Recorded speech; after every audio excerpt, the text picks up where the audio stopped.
Mountaineer Nation, let's ride. But Don Nealon's Mountaineers enjoy walking in where angels fear to tread. As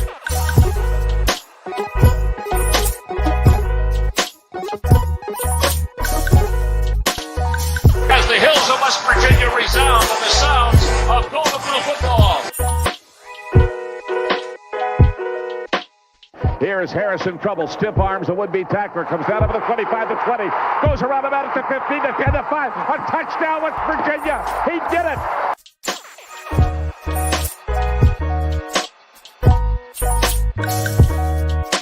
Takes the Slater one-on-one with the defender. Look at Pat White. West Virginia football. Hey, you know what that's about. They don't know what it's about.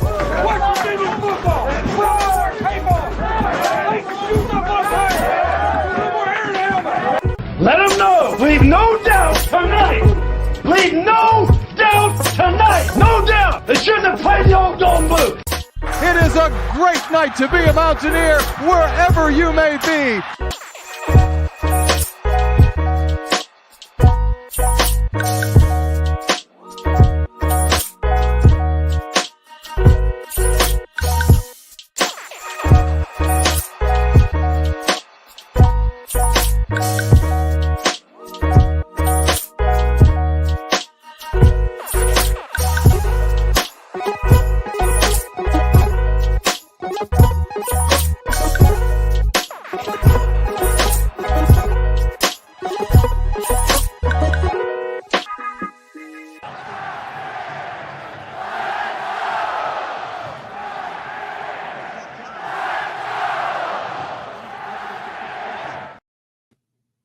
What's going on, Mountaineer Nation?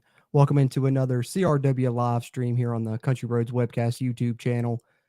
Obviously had some different WVU basketball and football news come out in the past couple of days and hadn't had a chance to talk about it yet. So thought about making a video about some of these topics, but then I was like, we haven't done a live stream in a while. So why not? Let's do a live stream, talk about it live with you guys, get your all's thoughts, questions, concerns on any of the topics I'm going to pull up or anything you guys want to talk about. Of course, you guys got the chance to guide the conversation here in these Q&As always. I see Kenny in here. What's going on, man? Appreciate you being here as always, Kenny. Not much, man. It's a nice day out today, actually. So I think it was about 80-some degrees here at one point. So got outside, played a little basketball, been enjoying the weather a little bit, and thought I'd schedule a live stream, talk about some of the WVU football news that came out today. Real positive transfer news. We got some other transfer news on the basketball side, not quite as positive. We'll get to that as well. And some people roll in here. We'll let them get in before we talk about the main thing I want to talk about, which is the transfer edition on the football side and also a win for in-state recruiting again on the football side, getting the in-state player of the year, another PWO that's going to be really successful in the future for the Mountaineers, I do believe. A talented player. We'll talk about that as well, just a little bit of what's on the agenda. But before we get into all that, of course, there is one more negative thing we've got to cover when it comes to WVU basketball. They've kind of hit a wall of all the positivity they had built throughout the offseason. A couple more negative WVU basketball topics we're going to talk about in this stream. And, of course, the first one we need to talk about is yesterday it finally broke, the punishment that will be served to West Virginia coach Bob Huggins following his remarks on the Cincinnati radio show. His very insensitive and inappropriate remarks there. The anti-gay slur that he used has now put him into a situation where he will miss the first few games of West Virginia's season. I'm sure you guys have seen this, but if you haven't yet, I'm going to pull up the statement that the university released yesterday over on the university's official site there, WVUsports.com. You can find this official press release from the university. Statement from Gordon Gee and Ren Baker, both the president of WVU and the athletic director, of course. And Bob Huggins had a statement as well. I'm not going to read completely through the statements. I shared both of them on our Country Roads Webcast Facebook page and on our Twitter as well, I believe, if you want to check those out. Twitter at WVU Country Roads, Facebook and Instagram Country Roads Webcast. But we mentioned in Season 5, Episode 155 of the podcast, we were going to cover the news as it develops with this situation. And this is, of course, the latest development. As we now know, Bob Huggins not terminated from WVU, but he is suspended and also received some other penalties and things, adjustments in his contract as well. We'll talk about here is detailed in this statement. First of all, to begin, the athletic department will partner with WVU's LGBTQ plus center to develop annual training sessions that will address all aspects of inequality, including homophobia, transphobia, sexism, albinism, and more. This training and programming will be required of Coach Huggins and all current and future athletics coaching staff. Next, according to the Williams Institute, West Virginia has the highest percentage of transgender youth in the nation. To address concerns of our West Virginia youth, Coach Huggins will be required to meet with LGBTQ plus leaders from across West Virginia with guidance from the leadership of WVU's LGBTQ plus center. We want to partner with ACLU WV, Fairness WV, and Morgantown Pride and other organizations to elevate the conversation regarding the issues that affect our state.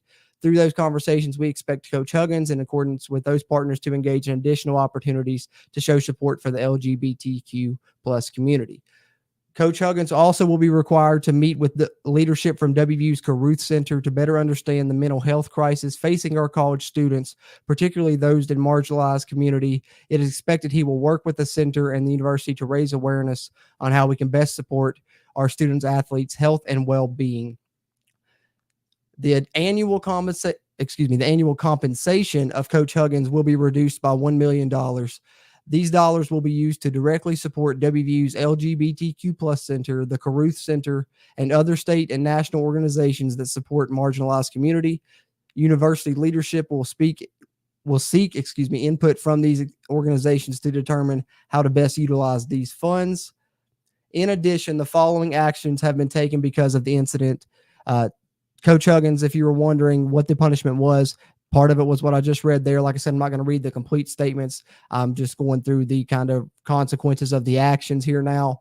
In addition, the following actions have been taken because of this incident. Coach Huggins will be suspended for the first 3 regular season games of the 2023-2024 WVU men's basketball season, and his current employment contract will be amended from a multi-year agreement to a year-by-year agreement that will begin on May 10th, 2023 and end on April 3rd, 2024.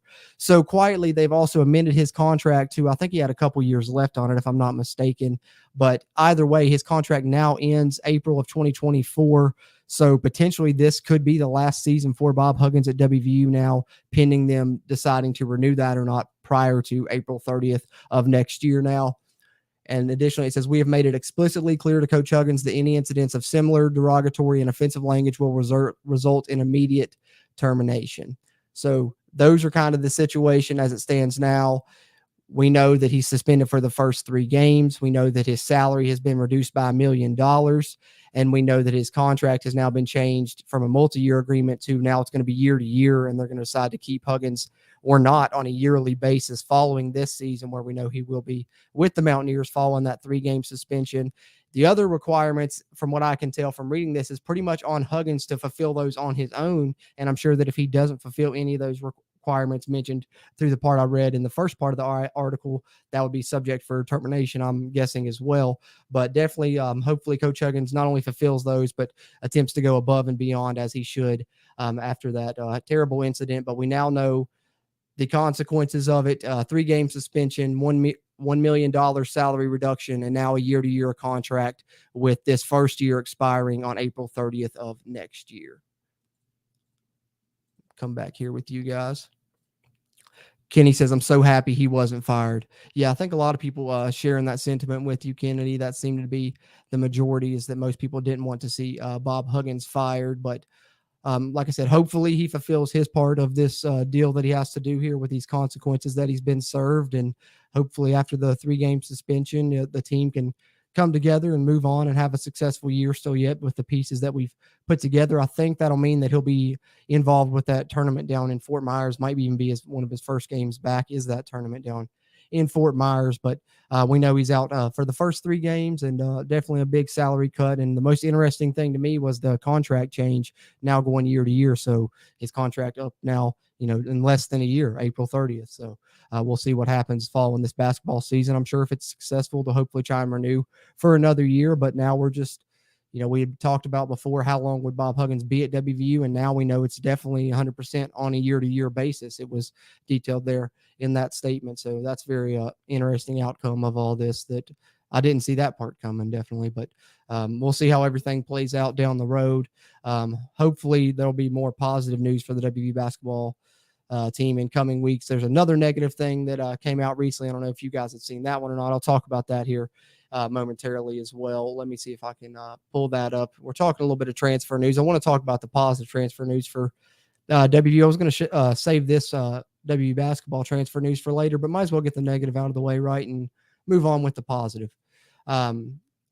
On season 5, episode 155 of the CRW podcast. Hopefully you guys check that out. If you haven't already, do so for sure. Just released it a couple days ago.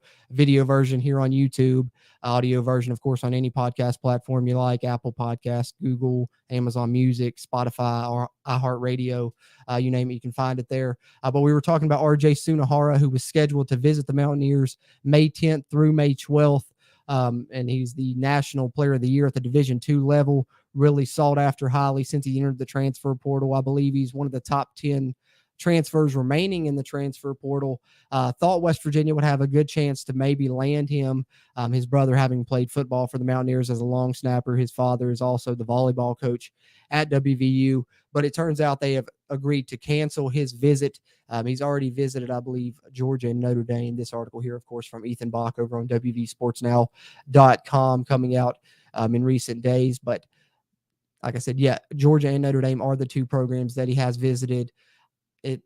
In the article, it says it is unknown the exact reason why the visit is being canceled, but it doesn't sound like the Bob Huggins situation affected this much, but you'll never really know one way or the other if it did. Either way, what we do know is that RJ Sunahara will be with another program next season, but it will not be WVU. Would have liked to see the Mountaineers land him. 6'8", 19 points a game, good rebounder as well. I think he could have been a good backup to Trey Mitchell, and I think West Virginia now is still searching for at least one more transfer to fill in at that 3/4 spot, possibly be a backup to Trey Mitchell. Hate to hear this, but I think there's still some players they were targeting. I know they were targeting a forward from Tennessee at one point as well. We'll see where they pivot to now. But however, I understand it from Sunahara's part, because I think for the Mountaineers, like I said, they're probably looking for someone to come in and likely be a backup to Trey Mitchell. And that's a hard sell to somebody that's in the portal, especially if they're getting offers from other Power 5 programs. Like I said in the article there, he'd already visited Georgia and Notre Dame, and he could maybe even potentially start at one of those programs. Who knows? And you're going to ask him to come in and, play 10 to 12 minutes as a backup or something, more of a reserve player. So kind of a hard sell, but we'll see what West Virginia is able to do as they try and probably add at least another piece or two on the basketball side in the transfer portal. Kenny says he believes Huggins will do all that is expected of him. Fingers crossed that he does, indeed. Fingers crossed that he does, but I'd agree with you there, Kenny. Appreciate you chiming in. Everyone else, encourage you to do the same. If you're in there in the live chat, drop any questions, comments, thoughts, concerns you got, WVU, college sports related or otherwise, on any of the topics we're covering or anything you want to discuss for that matter. But if you're in here live on the YouTube side, do us a favor real quick, hit that thumbs up button, just that little like right there. Fast, easy, quick, and free to do, and it really does help the YouTube channel a ton. Hits that YouTube algorithm, gets it pushed out to more people. And speaking of getting pushed out to more people, subscribing is one of the best ways to help us do that. Helps us and you as it gets more of this Mountaineer sports content out to Mountaineer Nation. Be sure and do that if you haven't already as well. And that notification bell will notify you when we go live. I know this one was kind of short notice, only let everyone know about an hour beforehand, but hopefully people still hop in here and tune in and chime in. Before we get into the football news, there is a little piece of WVU baseball news, of course. I know we talked a little bit about WVU baseball on the recent episode of the CRW podcast, and that's one thing I've been saying is that's how you know WVU baseball is really doing something good, because I've never been into baseball, and they've really actually kind of gotten me into it. I've been listening to recent games and getting me to sit down and watch an entire baseball game or listen to one's impressive, because it's something I've never really done throughout my life, but I've really enjoyed watching this WVU team. So I think maybe I've just never tried college baseball. I'd always tried like the MLB and stuff, but I really enjoy college baseball. Those aluminum bats, they hit it more. It's more entertaining in my opinion, from what I've seen thus far. But this WVU baseball team seems to be really special. I believe they've got one more series left on the season against Texas Tech. Think that is starting tomorrow. I believe it was originally slated for like a 6:30 start time, but I think they've moved it up to 4 p.m. if I'm not mistaken. You can watch it on ESPN Plus, or of course, catch it on the radio, Varsity Podcast Network app, or the West Virginia Mountaineers app, either one. They'll both have that there on the radio. But it came out today. J.J. Weatherholt, who we know is having an incredible season, like we mentioned on the podcast, leading the nation in batting average, top 5 in the country in steals as well. And I think I saw it posted somewhere that right now his batting average, if he was to maintain it or close to it, would be one of the best in the conference in at least the past 20 years. So he's having an incredible season. And he has been invited to the USA Baseball Collegiate National Team Training Camp, as you see here, this over on the university's official site there as well, over at WVUsports.com. West Virginia second baseman J.J. Weatherholt has been invited to the National Team Training Camp and will look to become the first Mountaineer to ever make the 26-man roster. So that just shows you how special the season is J.J. Weatherholt is having, and how special this season is for the WVU baseball program in general. The National Team Training Camp will feature 56 of the premier non-draft eligible college players for a 5-game Stars vs. Stripes intra-squad series in North Carolina from June 25th through June 29th. USA Baseball will name a final 26-man national team roster after training camp that will represent the United States in the Friendship Series against Chinese and Japan from June 30th to July 12th. So hopefully J.J. Weatherholt's able to secure a spot on that roster. But either way, that's pretty awesome to be the first ever WVU player to ever be invited. And I believe he hit another home run yesterday against Pitt, and another win in the backyard brawl. Mountaineers sweeping Pitt on the season 3-0. Kenny says Huggins has always been a man of his word. As far as I know, from, like I said, I've never met the man personally, but from what I've heard from stories and people that have, I would agree with that as well. Kenny says he likes the pieces they have pulled in football and basketball. I think they will both be special this year. I definitely think basketball could have a special season, pending chemistry issues and everything that could arise when you're bringing in a lot of new pieces, and especially when it's guys that have been the guy at their previous programs, and now you're going to ask them to maybe play a bit more of a role, in a team that's got a lot of superstars now, quote unquote, on it after the transfer pieces that West Virginia has added.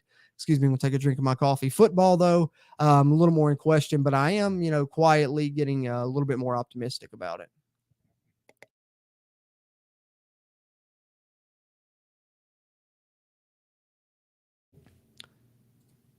Gene Ann McGoyan, appreciate you being in here. Don't think I've ever seen you in here before, but appreciate you tuning in and chiming in here. I wonder if Bob can go on the overseas trip with the basketball team preseason. That's something that came to my mind as well. I know I'm really excited that they're doing that overseas trip. By the way, I believe they're going to Italy, if I'm not mistaken. I know they've done that before in the past, but I think that's a great way for this team to try and build team chemistry with a lot of these new transfer pieces. So I would suspect that he would still be allowed to go on that trip. I'm guessing that the suspension is only for the 3 games, but I don't know if it'll involve him not being around the team during practice during those weeks once the season starts. But I'm just purely speculating here. Like I said, I don't know really the answer to the question right now, but if I'm guessing, I would say that his suspension would probably start when the regular season starts, and through those 3 games probably can't be around the team. But prior to then, I would guess that he can still be around the team, because I'm sure he can be in the facilities now and stuff. So I would think he would still be able to go on that trip, but who knows? I'm sure the news will come out from there. Gian says, I listened, but have never said anything. Well, always appreciate you then tuning in, and hope you're subscribed here on YouTube as well, trying to get these YouTube subscribers up here. We're getting close to 1,000 now. I'm really appreciative of everybody here as we try and push out some more of this West Virginia sports content, but appreciate that, Gian. And I suspect that he will, but we'll see if any news comes out on that. Having said that, I think we're far enough into the show now and got enough people in here. Let's talk a little bit about the positive news on the football side today, leading off with the transfer news. We reported on this as well on the latest episode of the CRW podcast. Like I said, just released a couple days ago, that we knew Tomiwa Durojaiye was coming on a visit in this weekend, I believe, or this week. I can't remember what day it started. Was it the 9th or the 10th? I want to say it started yesterday, but we also knew it was his final visit in a list of visits that he had, I do believe. And so I like the fact that West Virginia got in there early with him. And we also know that West Virginia was recruiting him hard out of high school. I believe he was in their final I believe West Virginia was in his final choices, though, coming out of high school. West Virginia didn't land him then, ended up at Kentucky, played a little bit there last season. West Virginia needs some help on that defensive line to add some depth and particularly to hopefully provide some pass rush and a little bit of edge pressure maybe. Durojaiye fits that mold. They were after a couple players that could help them in that mold. Tyron Bradley and Durojaiye, and then also they were after the one from Florida who we reported on in the past, Antoine Powell. Unfortunately, he ended up committing to Virginia Tech. I think a lot of people believed he was going to come to WVU, myself included. Didn't end up happening, but West Virginia bounces back and lands one that they were targeting even before they were targeting Antoine Powell and Tomiwa Durojaiye from Kentucky, announcing today that he will commit to the Mountaineers to play next season. The defensive lineman has 4 years of eligibility remaining. His Twitter @ is his name there, as you see here on the screen. I'm sharing this article over on WVSportsNow.com. There's the graphic he shared on Twitter. This written by Mike Oste. 6'4", 278 pounds, 4 years of eligibility remaining. Played in 3 games as a true freshman, so not bad for a true freshman, especially on the line where it's kind of hard to get involved early. Like I said, picked Kentucky over WVU. I believe that was his final 2 choices out of high school, but the Mountaineers ended up keeping that relationship up with him, obviously, and that pays off in the end here, where defensive line is a position where you see in this article, Mike states Neil Brown had brought up, wanting to add pieces, and West Virginia added Tyron Bradley automatically as well. I talked about that in the past. I think he may factor in more at Bandit, whereas Durojaiye may factor in more at defensive end. We'll see how it pans out, though. We've seen him mix and match players into different positions. But having said that, now let's pull up here our transfer portal tracker that we've been using here on the Country Roads webcast always with these transfer updates, trying to keep you guys updated and update our transfers in list here and remove Tomiwa Durojaiye off our transfer targets, which we'll talk more about these momentarily. I'll scroll through these. Posted this as well on the podcast episode, of course, if you guys haven't checked that out. But now a little bit more up to date, because we know since then, in the recent days, we do have the commitment from Tomiwa Durojaiye of Kentucky, and he adds to West Virginia's transfer in list here. Let's run through 1, 2, 3, 4, 5, 6, 7, 8, 9, 10, 11. So 12 transfers in for the Mountaineers. Total this offseason would have been 13, but of course, as we recently reported, Jalen Ellis, a transfer who had committed to the Mountaineers, flipping his commitment to Coach Prime there at Kentucky.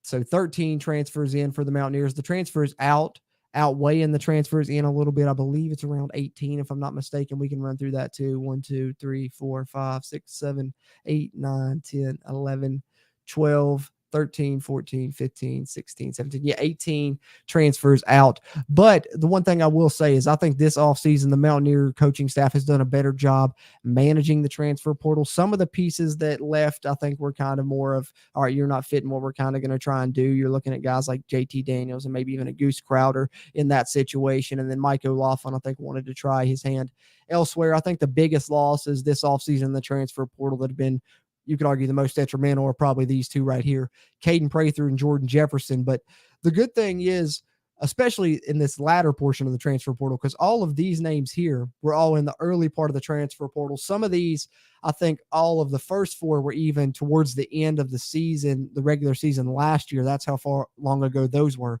So throughout the actual off season, since the season ended, I think they've done a better job managing. You can see some of these were not even big contributors for the Mountaineers. A few backups on here: Goose Crowder, Ty Woodby, Jordan White. He started the season as a starter, did have that injury, but never really got to see him as a constant contributor. Same for Chris Mayo and Linnell Carr, really. And then at this transfer portal cycle that just ran from April 15th through April 30th, for football, college basketball transfer portal, I think, closes this week. I want to say tomorrow maybe is the closing date for the transfer portal in basketball. But for football, the latest transfer window was April 15th through April 30th. And these 4 names I have highlighted were the only players the West Virginia saw transfer out during that cycle. So really the only contributor you lost, period, during that cycle was Tony Mathis. And I think with West Virginia's loaded running back room, it's one that too many people aren't upset about. So I think this offseason, West Virginia's done a better job managing the transfers out and transfers in, even though the transfers out slightly outweigh the transfers in to this point. But that still is subject to change. West Virginia has, I believe, 5 scholarships or 4 scholarships left now. I think if you're counting the addition of Durojaiye now, because I think that puts the scholarship count up to 81, if I'm not mistaken. But you see here, the transfers in for West Virginia, these 13 names, I know a lot of people have scoffed at some of them just because coming from the lower tier schools, West Virginia's transfers from the group of 5 and below level have been a bit of a mixed bag in the past couple of seasons. They really hit big on Charles Woods, and we know the ones that we brought in last season weren't as successful, and that experiment didn't really work out. But I think also that was a learning experiment for this coaching staff, I'm hoping, because I think it seems that a lot of these pieces they brought in this offseason have done a better job. You know, these names up here on the top, all the way down to Devin Carter, you've seen even play in the spring. If you followed our spring updates, we talked about him in the spring scrimmages. You saw him in the Gold Blue game for Tomiwa. Bo's also on campus already. He was just not available for the spring. And then the other ones here are the ones coming in that you've landed in this cycle. And I think all 4 of these, excuse me, let me undo that there. All 4 of these that you've brought in certainly are pieces that I think can help you right away in at least, I'd say, 2 to 3 of the 4 names. So certainly what you're bringing in seems to outweigh what you lost, particularly in this cycle, like I said, that ran from April 15th to April 30th. But when you're looking at these names that are already on campus, when I'm talking about the guys that were in the spring, you brought in a guy in Devin Carter here who's going to probably be your number 1 receiver on the season. He looked like a number 1 receiver in the spring game. Cole Taylor looks like a pass catching tight end that West Virginia hasn't had in quite some time. 6'7" frame, made multiple one-handed catches throughout the spring, and even in the spring game, we saw him do that. Michael Hayes is battling for the place kicking job and has a great chance to be the kickoff specialist as well. I'm really high on Keyshawn Cobb. I've spoken highly of him in the past on the channel. Think he can play spear for West Virginia or a deep safety position. Think he'll factor in on the 2 deep this season. Montre Miller is one of my picks to end up as one of West Virginia's 2 starting corners. I know a lot of people have scoffed at the Kent State name, but this guy's proven against Power 5 competition that he can hold his own. Kent State, go watch their game against Georgia last season. They played Georgia better than a lot of teams did last season, including a very talented TCU team.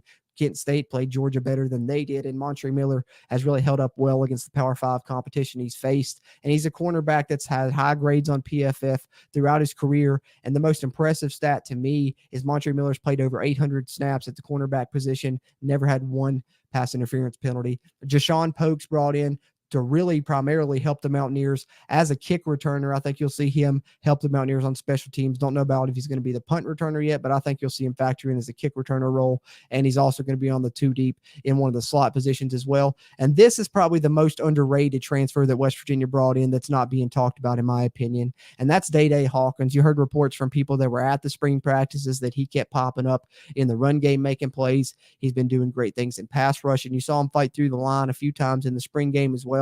And I think he's going to be a piece that's going to help West Virginia on that defensive line a lot. He alone is not going to fill the void of Jordan Jefferson. You know, just like Jordan Jefferson alone, I don't think filled the void of Akeem Mesidor from the year prior. They were different type of players, but they were both very good. I think this year you'll see Day Hawkins and Mike Lockhart kind of combine to fill that role where you've lost Jordan Jefferson. But I like Day Hawkins, you know, coming in from Tennessee State. But most recently, West Virginia's added these names here. Mulbo is going to help the defensive line as well. I think he could factor into that nose tackle discussion. But particularly Beanie Bishop's going to factor in at corner. And I think Anthony Wilson, similar profile to me as Keyshawn Cobb. I'm really excited about both of those guys because I think either one could potentially be West Virginia's starting spear this season if the coaching staff decides to place them there.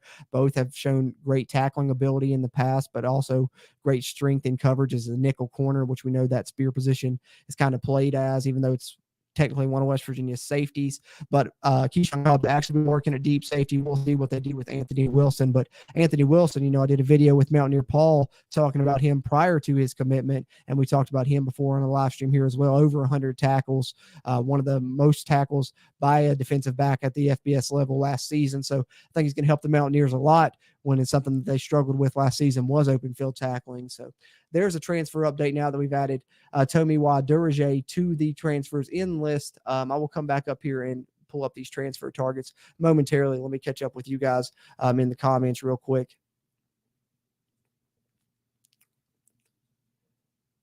Appreciate that greeting there. Yeah, always everyone's welcome here in the CRW community, just trying to build a place where Mountaineer fans can come talk, hang out, talk Mountaineer sports, college sports, whatever they want. And, just kind of be a getaway from everything else, in life, all the negativity, politics and all that as much as possible. Not trying to bring that in here and just focus on sports, fun things, even sometimes talk a little movies, TV shows, whatever comes up in the chat with you guys. But definitely everyone always welcome to the CRW community. Just try and keep it positive, but we try and keep it fun.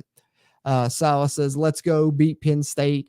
Absolutely, Silas. Getting more excited by the minute, the closer and closer we get to that game coming up. We now know, of course, the kickoff time and the network. Where I reported that on the podcast as well. But if you guys haven't seen that, 7:30 p.m. kick on NBC, and also going to be streaming on Peacock. So you can watch that on the Peacock app if you got that, or you can tune in on your local NBC station. So Mountaineers in prime time there to start off the season against Penn State. Definitely a good spot to be in. But I appreciate you guys. And as always, of course, encourage you, drop your thoughts, questions, comments, concerns in the chat. Got a couple more topics we're going to get to. Let me pull up the transfer document one more time to talk a little bit about the transfer targets. Haven't seen any other offers go out besides the ones I have listed here. Like I said, I still don't have Connor Neer on this list because haven't seen where the Mountaineers have actually officially offered him a scholarship yet. No, he was on a visit. No, some other programs are really hard after him. Believe Michigan State to be one, but he's a Division II linebacker from Ferris State. I believe we've talked about him in past live streams, but he's a linebacker that the Mountaineers may be after. And I do think that West Virginia may be trying to get some other guys in on visits, but I haven't seen any offers go out to any linebackers yet. I know we're kind of concerned about Will Linebacker because of the inexperience there, but we'll see if they decide to ride it out with the young guys they got, if they decide to target someone else there at the linebacker position. But these are the scholarship offers I do know that the Mountaineers have out currently. Jaquay Jackson, a wide receiver we've talked about a ton in the past. I'm a really big fan of his. I would love to see him commit to the Mountaineers. Another Division II player that's highly regarded. We talked about on the basketball side, RJ Sunahara being a top 10 player in the transfer portal coming from the Division II level. I don't know if Jaquay Jackson's quite regarded that high exactly, but certainly if you go watch his highlights, I know I shared them on a live stream in the past, that he definitely has some talent to him. If you go look at I think it was the most recent transfer update I did video-wise on the channel. Some of his highlights are there, but also they've sent out offers to Lamonius Craig, who was very highly sought after being one of Colorado's leading receivers last year and then having a big spring game with them before exiting after the spring. And then West Virginia most recent wide receiver they offered was Keon Coleman from Michigan State. Defensive line, I don't know if any of these have committed elsewhere since the West Virginia Mountaineers offered them. Like I said, I need to do another update where I kind of run through and scrape this list of people that have committed elsewhere and other offers that have gone out, but I haven't seen any other offers go out in recent days. But like I said, this is what we got so far. I know Durojaiye was definitely a priority. The Mountaineers got him. Have had offers out to these guys as well in the past. Anthony Campbell from Louisiana Monroe, Maury McNeil from Tennessee, Kiwi Rose from Louisiana Tech, Isaac Ukwu from James Madison, and Robbie Harrison from Arizona State. And then West Virginia still, I think, wants to add at least one more defensive back, even after the addition of Anthony Wilson and Beanie Bishop, it appears, because these offers were still going out while those players were going on visits. And some of these Mountaineers have been in on a long time. I think Antonio Carter from Rhode Island, they may have been in on the longest. Miles Rouser, maybe the most recent. And then you got two in conference ones you're targeting, Jaden Davis and Noah Daniels, who are more young players with multiple years of eligibility remaining. But that's kind of some of the targets that West Virginia is still going after in the transfer portal. And if you're looking here, those looks like the pieces West Virginia is kind of looking to add. I definitely think they'll still add at least one more wide receiver now that they've lost Jalen Ellison. Who knows about the possibility of adding two. Don't know if they'll add another defensive lineman now that they've got Durojaiye in tow. We'll see. They might try and go for a more interior piece. And then I do think they'll add another defensive back. So if you're counting there, let's say two wide receivers for argument's sake, that's two of your four scholarships remaining. And you can add either a defensive back and a linebacker, or a defensive back and another D lineman still yet, because I think there's four scholarships remaining. Or you can try and fill in all four of these positions. Like I said, no linebacker offers out at the moment that I know of, but it has something we've seen them target throughout this offseason. So wouldn't be surprised to see that come in the near future. And I know Connor Neer has been on campus for a visit, but those are basically the positions you'll look for West Virginia to add with these final four spots, probably defensive back, linebacker, defensive lineman, or wide receiver. So that's pretty much a football transfer update there. Alan Aaron says, let's go WVU Mountaineers and Marshall Thundering Herd football. I appreciate that, Alan Aaron. Yeah, throw the Thundering Herd in there as well. Got to support the state in general, right? So go Marshall, except for when they're playing WVU, I guess, is what I'd have to say about that one. I used to really dislike Marshall back in my younger days, but I've grown to like them a little bit more recently. It's the fans that bug me a little bit, because they always want to compare everything they do to WVU, despite the fact that they're in a lesser conference and things like that. But hey, in the past couple of seasons, they probably would have given us a run for our money. So good thing we're undefeated against them while it lasts. But appreciate you tuning in and chiming in, Alan. Let's go WVU indeed. David Cummins, what's going on, man? Good to see you in here again. Says great show, Jordan. Appreciate that, man. That means a lot. But as always, appreciate you being in here. Silas says, does Rodney Gallagher, excuse me, I can't speak right now. Let me take a drink of this coffee and then I'll read your comment, Silas.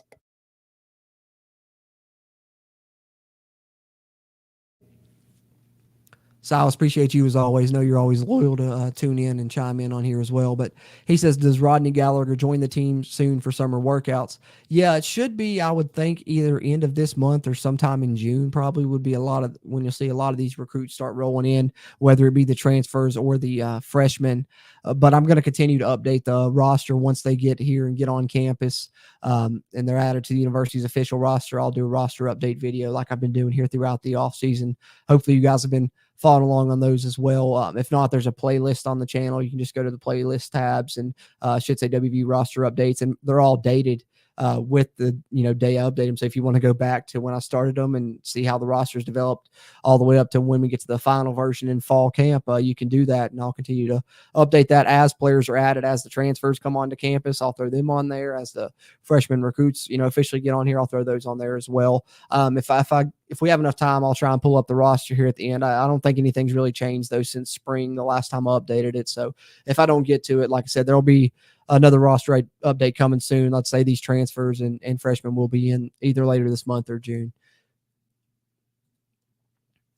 Forrest, what's going on, man? Appreciate you always with the good WVU knowledge and comments for sure.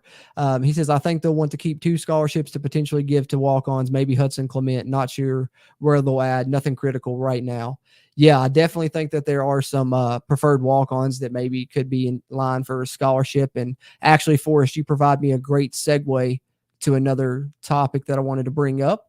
And as always, as I pulled this one up, continue drop your all's thoughts, questions, comments, concerns in the chat. But that's a great point, Forrest. And there's definitely some walk-ons to watch when it comes to that. I think Hudson Clements may be one of the main ones because we've seen wide receivers follow that path in the past couple of years. Grayson Malashevich and then Preston Fox most recently have earned scholarships.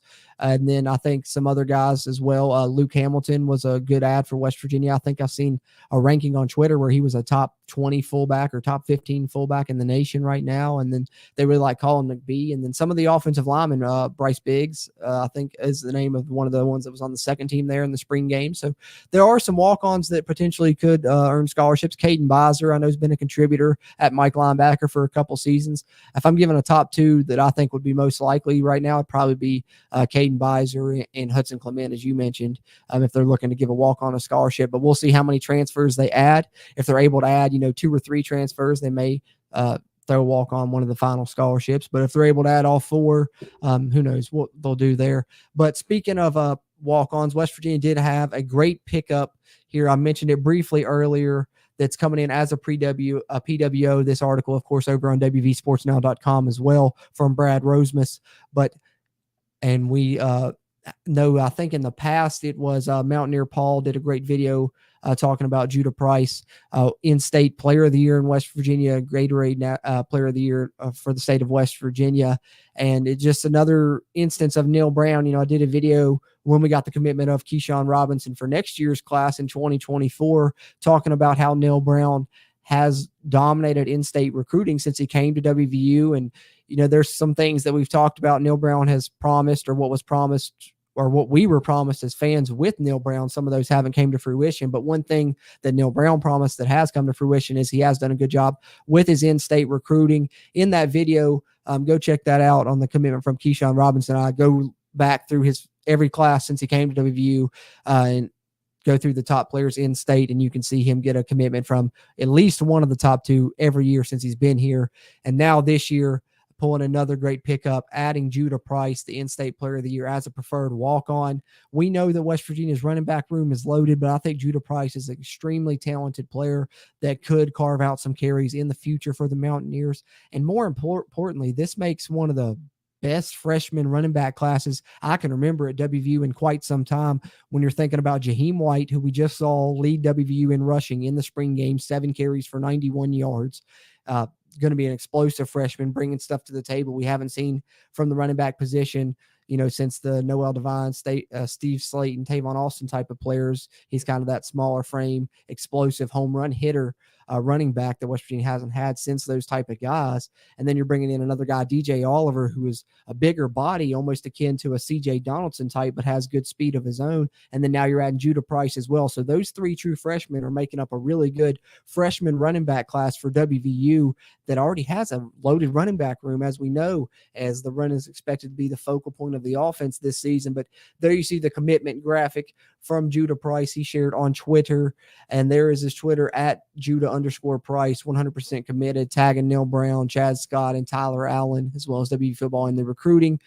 Price made visits to West Virginia on multiple occasions, including one for wrestling on October 15th. So we've seen these wrestlers, come to the Mountaineers: Nico Marchiol, Zach Fraser, Judah Price now as well. Price had 4 Division II offers and others from 3 Division III schools before committing to West Virginia. The 5'8", 188-pounder was named the 22-23 Gatorade Player of the Year for West Virginia, as I stated there earlier. He rushed for 2,580 yards and 49 touchdowns last season. That's one season. He rushed for 2,500 yards last season and nearly 50 touchdowns. They went 13-0 and won the Class AA state championship game. In the state championship game, Price rushed for 376 yards and 4 touchdowns in the win, including a 94-yard scamper that set the Super 6 record for the longest scoring play. His 53 total scores and 39 two-point conversions set the West Virginia individual single-season record with 396 points, shattering Albert Glenn's previous record of 359. Price's performance also earned him the Kennedy Award, presented to the West Virginia's top high school football player, as well as All USA Today offensive team selection. So very talented running back at the high school level there, at the Class AA level in West Virginia. And like I said, he's a player that I think in the future, like, you're not going to see him on the field this season, but don't be surprised if he carves out some carries in the future years for the Mountaineers with that type of talent. And I think he's just highly underrated as a recruit, and certainly going to come in with a chip on his shoulder, I think. And we've seen guys like that be very successful at WVU. So very underrated pickup here for the Mountaineers, but Neil Brown doing a good job of in-state recruiting again, as they add Judah Price as a preferred walk-on to the Mountaineers roster for the upcoming season.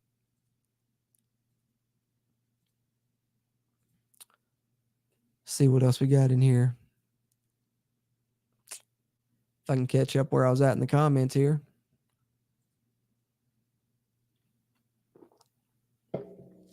Alan Aaron says, when will Neil Brown name a starting quarterback? Well, according to them and Coach Reagan, according to both Neil Brown and Coach Reagan, they're going to let this competition run into fall camp. So I'm not expecting an announcement personally until, much like last season, it was almost game week until they announced JT Daniels, even though we all kind of knew and expected it was going to be JT Daniels. And I think right now we're all seeing Garrett Green as the front runner, but I think a lot can change over the next couple of months, so we'll see. But personally, I don't think they'll name one until at least probably maybe at the earliest 2 weeks out from the opener against Penn State would be my guess. I don't know that to be a fact or anything, just purely speculation there, because they said they're going to let this competition run into fall camp. And as I've stated in the past, I think with the transfer portal windows and such now, I know you're past this one. I don't know when the next one is. I'm guessing closer to the fall. I'd have to look that up to be 100% sure. But you want to be able to keep these players in tow, especially West Virginia has to keep both Nico Marchiol and Garrett Green on the roster for at least this season, because they're the only scholarship quarterbacks West Virginia has with any experience. The only other scholarship quarterback on the roster is Sean Boyle. The other 3 or 4 scholarship quarterbacks on the roster are all non-scholarship quarterbacks are all walk-ons. So they definitely need to keep Garrett Green and Nico Marchiol both in the fold. So for that reason, I don't think they'll name anyone as a starter until as close to the opener as they possibly can. Force says, still haven't heard anything about why Dylan Ray left. I haven't either. I think he left, and Jackson Oxley off the offensive line transferred out, a couple preferred walk-ons. And interestingly enough, when you made your comment about Hudson Clement, that's something that I'd mentioned throughout the spring, I think, is that if I was talking about preferred walk-ons that could earn a scholarship, he was one near the top of the list because he had worked his way up into the 2 deep. Even in the final scrimmage of the spring prior to the spring game, he was on the 2 deep. He was running with that second team, according to reports from that final scrimmage, just a week or a week and a day prior to the spring game. But then, interestingly enough, I don't know if he made his decision prior to the spring game or what, because then when the spring game rolled around, he was not in that second team offensive line lineup. It was, like I said, Bryce Biggs was in there in his place, but I haven't heard any exact reasons either. Surprising to me, and like I said, a legacy player, and looked like he has really worked his way up the depth chart that he left, but I haven't heard any reason specifically yet either. Salah says, head coach Neil Brown said the quarterback battle will go through fall camp, so we shall see. Yep, exactly, Salas. Exactly.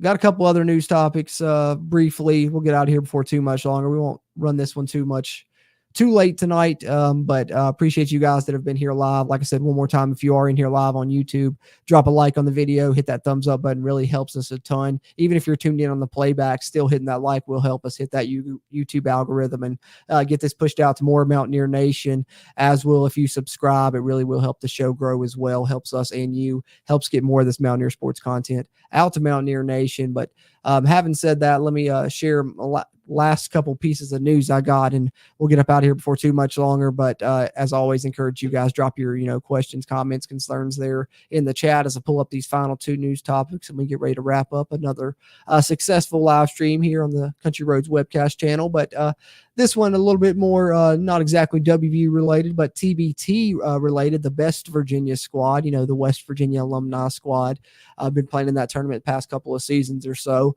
and they will be doing that again this year. And we now know the Keedy Johnson, it was announced today, will join the team and be a part of Best Virginia. So Mountaineers, one of their leading scorers at times this past season, particularly in the latter portion of the season, and in that final game, he really played a big part. In that one, played one of his best games of his career and had some standout performances this season when he really improved his offensive game after having been known as a defensive standout. I think he will fit in great for TBT, and it should help boost them as well, get a little bit younger youth on that roster. And they've been trying to get some of the younger guys in there more so. I'd love to see Stevenson or somebody on the roster, but there you see the announcement coming from the Final Forecast Twitter at Final Forecast. Of course, follow them and listen to their podcast. That stuff's hilarious. Those guys are awesome. John Flowers and them, love their podcast. But looking forward to the TBT as well. It's very fun to watch the Elam ending and stuff if you haven't had a chance to check it out. For one, you get to watch, be nostalgic and watch former Mountaineers that you grew up watching play, get to watch them compete again. And then it's also interesting. It's almost like a Twilight Zone for Mountaineer fans, because you get to see players from different eras that never played together play together. You get to see Jay Sean Page play with the Final Four guys, and now you're going to see Keedy Johnson, in there with them too and stuff. So it's fun. We'll see who all's on the team for this season. Kedrian said, I can't wait to play in front of the great West Virginia fans again. It's going to be a lot of fun with the past West Virginia players. Should be a good time. Get your tickets now and let's go.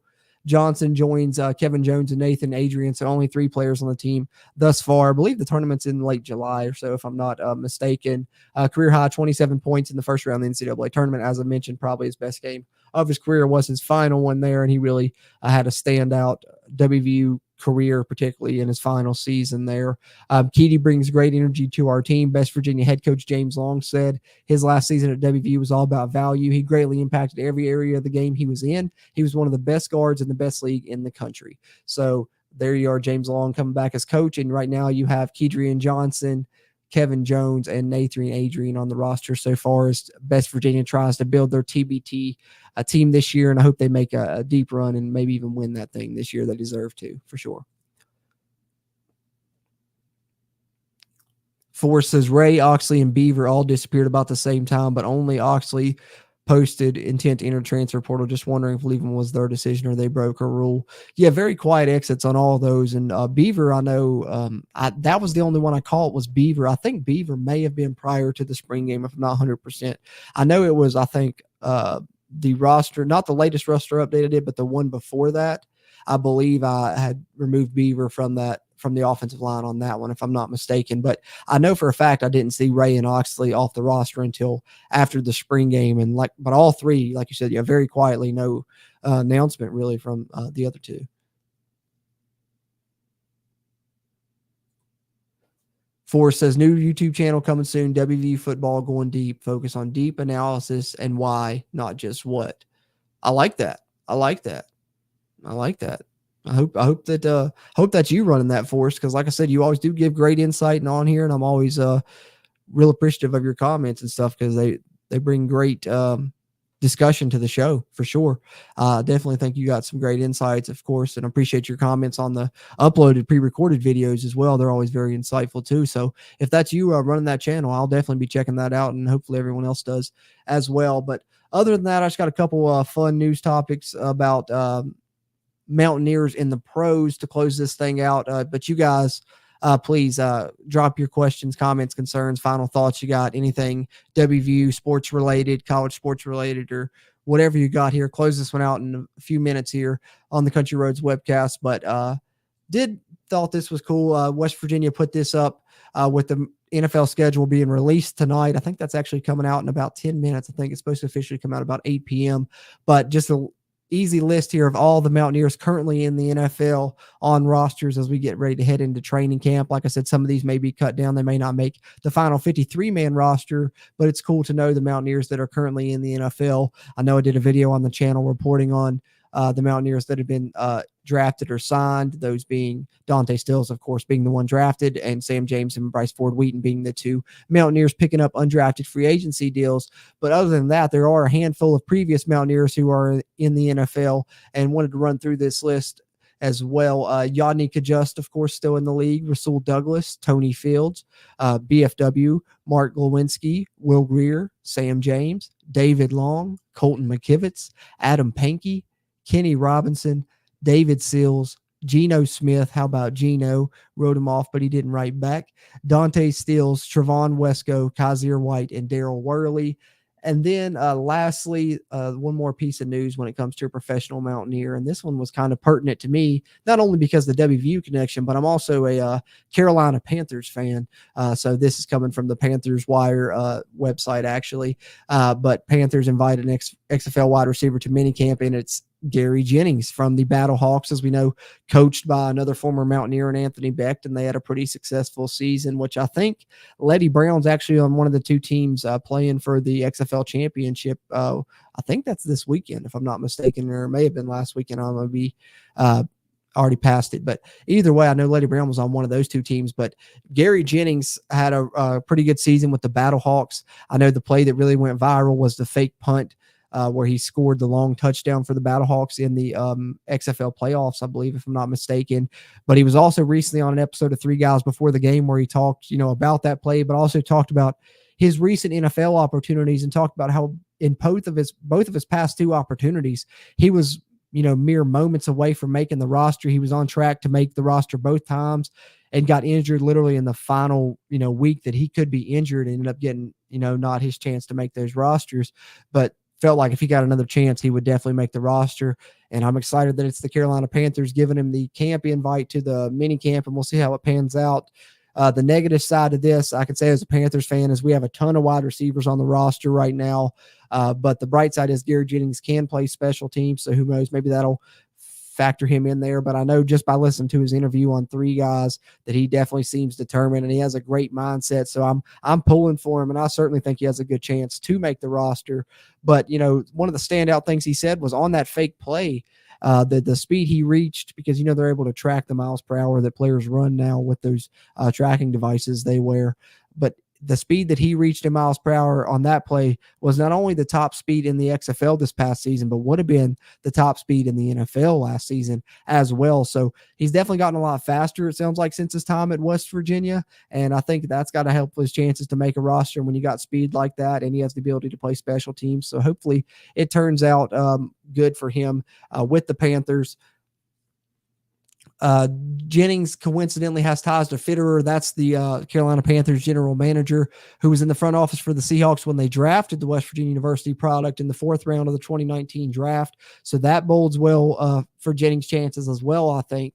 So hopefully we could see Gary Jennings on an NFL roster finally. He's been very close, reeled in 11 receptions for 150 yards and 3 touchdowns for the Battlehawks this season. And like I said, he could be a weapon for a team as a gunner on special teams and such as well. And that could be how he carves his way onto an NFL roster. But as a Panthers fan, I had to bring that up. I'm hoping to see the Panthers have a good, successful season this year. We got Bryce Young. I had a mixed bag about that. He wasn't who I wanted initially, but as we get closer to the draft, I got more excited about it. The size really scared me, but I'm really behind that guy now. I think he's going to be successful. Bryce Young, Rookie of the Year. You heard it here first, of course, coming from a Panthers fan wearing teal and silver NFL glasses. But here I got the gold and blue glasses on, and hope you guys enjoy me throwing them on and trying to bring a little positivity, talking about some positive WVU news on the transfer side for football and the recruiting side, getting a win, adding an in-state piece as a preferred walk-on, and hopefully those gold and blue glasses, getting to throw them on for a second, brought some positivity at a time where I think we need it throughout Mountaineer Nation with some of the negative news in the past week that has come out. And, of course, we had to cover that as well. We got to cover everything, whether it's good or bad for the Mountaineers. Still got to let you guys know what's going on here, and that's what we try and do on the Country Roads webcast. But I appreciate you guys tuning in and chiming in that have tuned in here live. Forrest says, yep, mostly recovered from his heart surgery and planning to do videos in the next few days. Glad to hear that you're getting recovered up from that, man. I remember you posted on here when you were, going through it, and you said you couldn't, hardly get up or anything like that. So it's glad to see you're really coming around to a full recovery from that. That's glad to hear. That's what we always say, real life first, and that's certainly a real life matter. And I'm glad that you've got that, squared away, and you're going to make a full recovery. And I'm certainly looking forward to some of your videos then. And definitely everyone that's tuned in here that's a fan of WVU should check that out. Forrest has great knowledge, very knowledgeable about Mountaineer football and Mountaineer sports. So I'm looking forward to that, Forrest. That's awesome, man. Charles Kelly says, I love Jennings at WVU. I don't know what really happened at Seattle, but I thought he was a steal in the 4th for them. Yeah, I'm surprised he didn't pan out there as well. I know that he mentioned a couple of teams that he had workouts. So I think one was the Dolphins. I can't remember what the other team was that he nearly said he was, this close to making the roster with on 3 guys, but I really hope he sticks. It would be, a win-win for me being a Panthers fan for him to stick on the roster there. But like I said, there's a ton of rosters, a ton of wide receivers trying to make the Panthers roster. They signed Adam Thielen and DJ Chark. They drafted Jonathan Mingo from Ole Miss.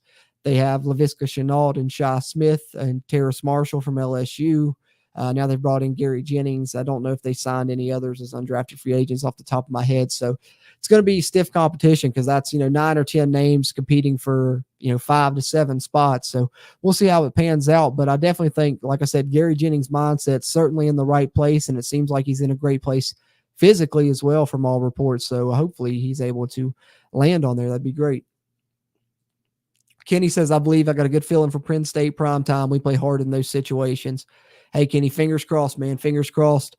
Like I said, I'll have more analysis on that when we get closer to it, and I know more about Penn State's roster and West Virginia's for that matter. I think it's still subject to change. Like we know we got, a few scholarship spots left, and I think once we get closer to fall camp, we'll know kind of more about the 2 deep for both teams and can talk more about that, of course, in a Penn State preview that'll be coming in late August as season 6 of the Country Roads webcast, podcast version will kick off here in August with the season prediction roundtable here. It's crazy. It's just a few months away, but I'm getting excited for it and getting cautiously optimistic. I think Penn State's favored on an early line by like 18 or something like that. So it's not something that a lot of Mountaineers are going into with high expectations. And I'm sure a lot of the nation's expecting West Virginia to not be in that game.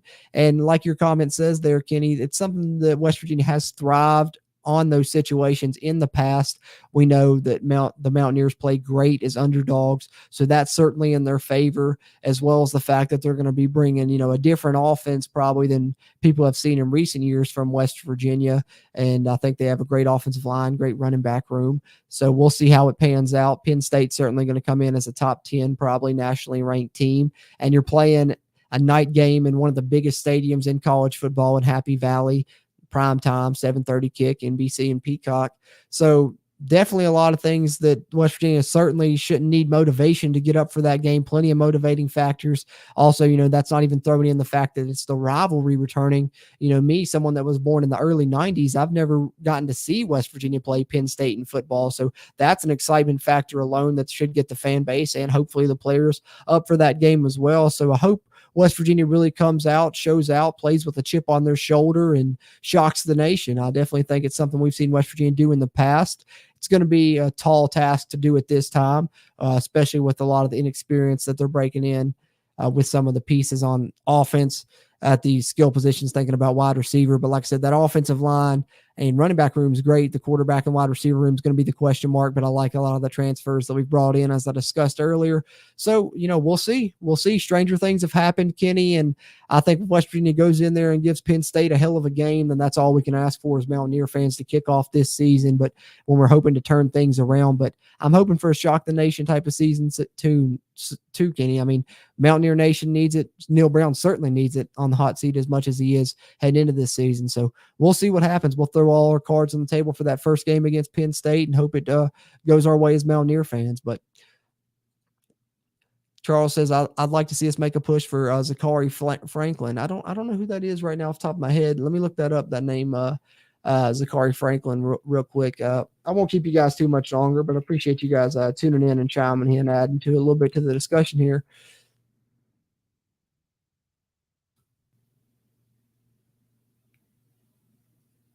UTSA wide receiver, huh? Zachary Franklin.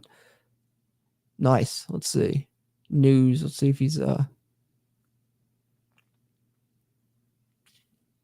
here we go.